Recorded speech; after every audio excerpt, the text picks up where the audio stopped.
मौत किसकी। संजीव अपने दोस्तों राघव और प्रतीक के साथ बियर बार में बैठकर बियर पी रहा था। संजीव आज बहुत खुश लग रहा था। अरे यार, आज की पार्टी में तो मजा आ गया। तुम दोनों दोस्तों के साथ तो मेरी जिंदगी इतनी अच्छी है कि क्या बताओ कितनी अच्छी है। अरे भाई, अब दोस्ती की है तो जीना मरना सब साथ में। हाँ अरे यार सुनो, जल्दी से एक बियर और ऑर्डर करते हैं ना, एक आखिरी, और उसके बाद ये जश्न यहीं खत्म हो जाएगा। अरे हाँ, क्यों नहीं। वेटर, जल्दी से 2 बियर की बोतल लेकर आओ। आज मेरे दोस्तों को जश्न मनाना है, क्यों?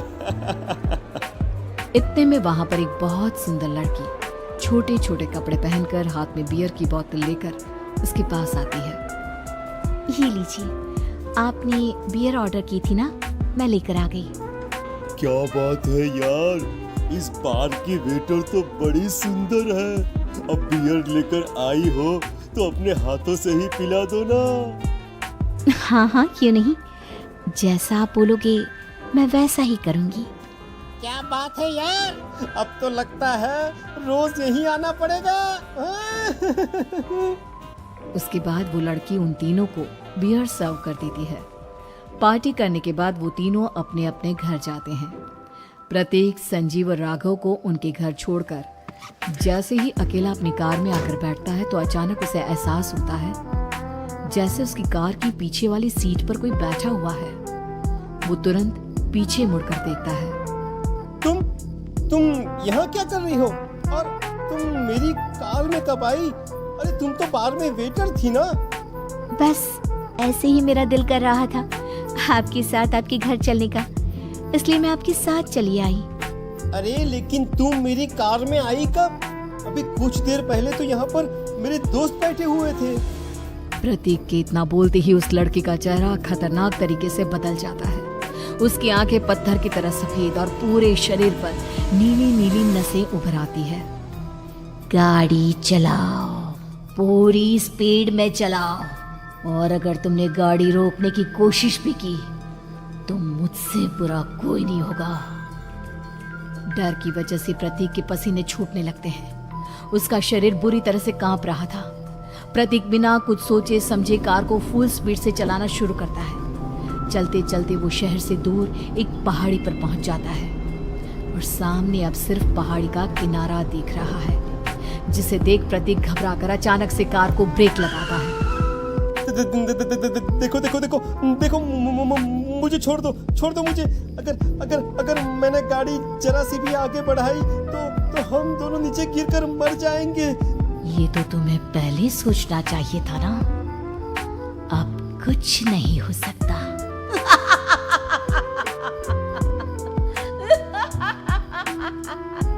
छोड़ दो मुझे। नहीं, प्लीज मुझे छोड़ दो। प्लीज मुझे जाने दो। छोड़ दो मुझे। गाड़ी आगे बढ़ाओ। और तभी अचानक से बिना प्रतीक के स्टार्ट किए उनकी कार आगे बढ़ती है और गहरी खाई में गिर जाती है। उसके चीखने की आवाजें चारों तरफ सुनाई देती है।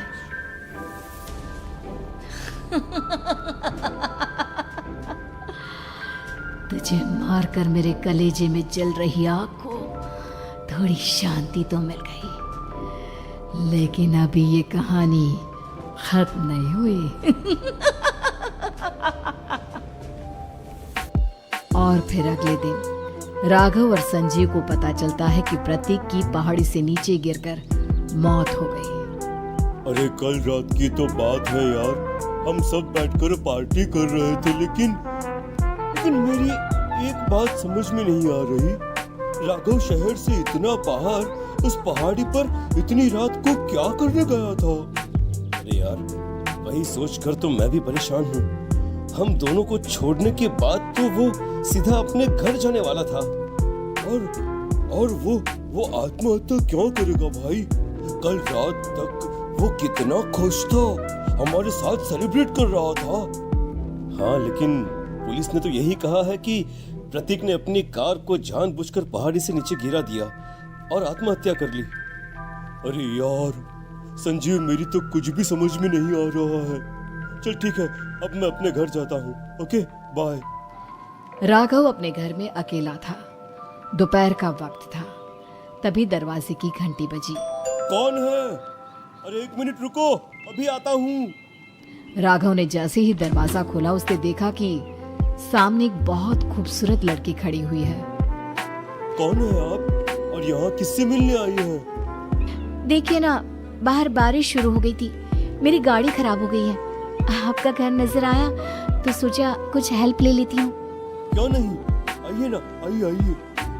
मेरे कपड़े पूरे भीग चुके हैं, क्या आपके पास टॉवल मिलेगा प्लीज? राघव अपने बाथरूम से एक टॉवल लाकर उस लड़की को देता है। थैंक यू सो मच, अब मैं चलती हूँ। अरे इतनी क्या जल्दी है? आप चाहे तो बारिश रुकने तक यहाँ पर रुक सकती हैं। हाँ। लड़की ने पलटकर राघव की तरफ देखा।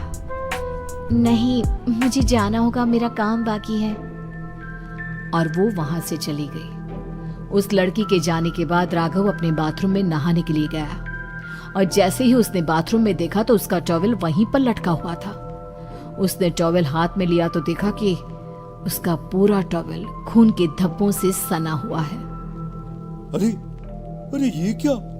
ये टॉवल तो मैंने उस लड़की को दे दिया था। ये वापस मेरे बाथरूम में कैसे आ गया? और इस पर ये खून के धब्बे कहाँ से आ गए? राघव ने आईने में देखा तो उसकी गर्दन पर एक बड़ा सा चाकू का कट लगा हुआ था जिससे खून बह रहा था, जिसे देख राघव के होश उड़ गए। हाँ, अरे ये क्या? मेरी गर्दन इतनी ज्यादा कटी हुई है और मुझे दर्द भी नहीं हो रहा है। ये क्या हो रहा है मेरे साथ?